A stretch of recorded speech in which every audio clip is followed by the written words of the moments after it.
So how do you know which industry to go in? Like, is it, because that's the thing, if you're like, I dabble and I sort of go in, when somebody's been in an industry for a really long time, like in dentistry, you know so much about dentistry, it's insane. But when you pluck out and go, I'm going to go after this market and like do research and go crazy, how do you even know all the nuances of that? Or how do you figure that out when you're launching?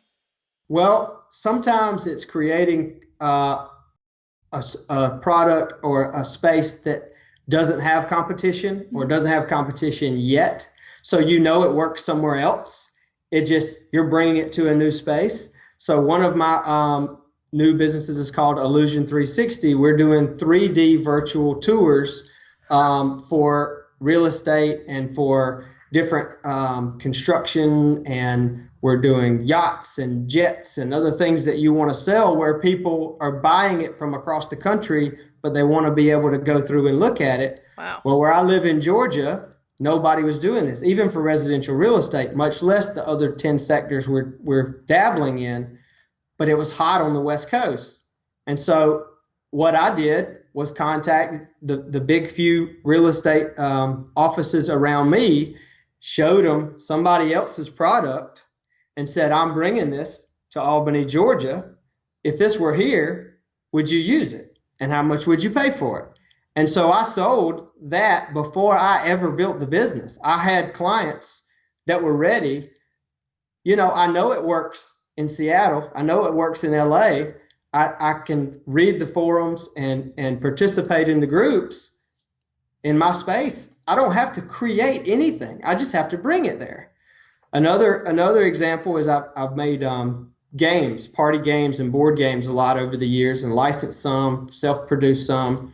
That's just a fun thing that I like to do, and I figured out how to make money doing it, so it's a win-win.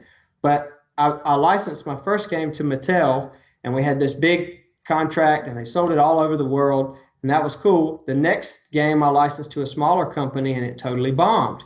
So the third one I wanted to do myself, but I knew I couldn't compete with these mega giants with unlimited budgets. So I thought, how can I create a good game? I know how to do that, a party game that people are going to have fun doing, but how am I going to get it in front of them and bypass Hasbro and Mattel and all these giants with all the shelf space? I thought, well, if adults are getting together to play games, they're drinking. So I'll give it a wine theme, put it in a wine package. So the game comes in a wine tote bag with a canister that holds a wine bottle. And I started selling it in liquor stores. Because if you're about to have a house party, you're going there. So I'm the only one on the shelf in any of these package stores that has a game. Everything else is bottles. Who do you think stood out? And so it worked. And I sold thousands and thousands and thousands of games to where now I've cut out all the retail distribution, cut out the sales reps, cut out everybody. I just sell it directly on Amazon, and my margins are stupid awesome. And I sell 5,000 of these things a year doing nothing. But the original thing wasn't a brilliant game. It was a brilliant sales strategy, or what I think was a brilliant one. So the other one wasn't my idea either, the 3D scan thing. It was just, how can we use this in a different way or present it to someone who hasn't seen it yet? And, you know, sometimes you can sell it before you do anything.